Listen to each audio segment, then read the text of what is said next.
This is Margot and Agnes reading The Creakers. The children all looked at Lucy, waiting to be told what they should do next, and wondering if she had any more cereal. I wish I had an answer for you all, Lucy said apologetically, and more cereal, but I'm afraid I have no idea what to do, and you've eaten all the snacks I've got. A bunch of little kids started crying. Some of the older kids cried too. They asked me not to write that in this book, but I'm going to anyway.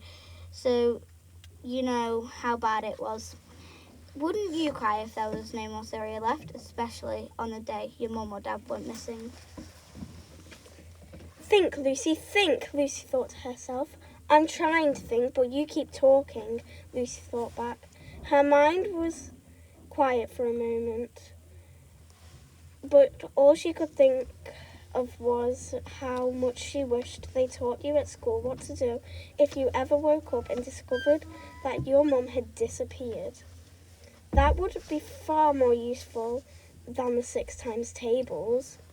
That's it, Lucy shouted, suddenly making half the room jump. What's it? Replied Norman as he unpacked a camping stove from the satchel and started preparing full English breakfast. School, of course, Lucy cried. Everybody looked at her as if she lost the plot. We need to go to school, she repeated. First you want to watch the news, and now you want to go to school. What sort of kid are you? Ella asked, slipping on her heart-shaped sunglasses even though they were inside, like some sort of Whiffington celebrity. The kind who wants to go out, the kind who wants to find out what's going on and get our parents back. I've tried the police, we've tried the television, now there's only one place left, school. The crowd of watching children blinked in unison. No one really wanted to go to school, but once again, Lucy had a point. Right, I'm off. Who's coming with me? Said Lucy hopefully.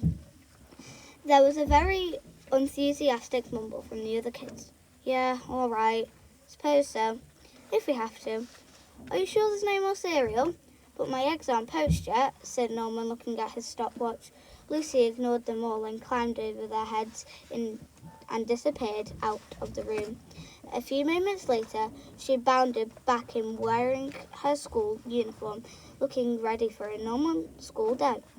What are you wearing that for? Scoffed Ella, peeping over her shades. If the teachers are at school, then I can't show up in my dressing gown and expect them to take me seriously, Lucy said.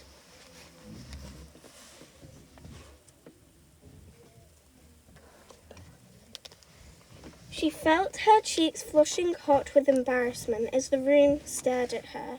But Lucy wasn't the sort of kid who skipped school, nor did she turn up class wearing her nightwear. She liked lessons and learning. A kid who wants to be smart is already a smart kid, Lucy said. My dad once told me that. With that, Lucy picked up her school bag, flung it over her shoulder, and bounded out of her front door, pretending not to give a hoot about the other children. She began marching up the streets toward Whiffington School along the road that was usually full of cars.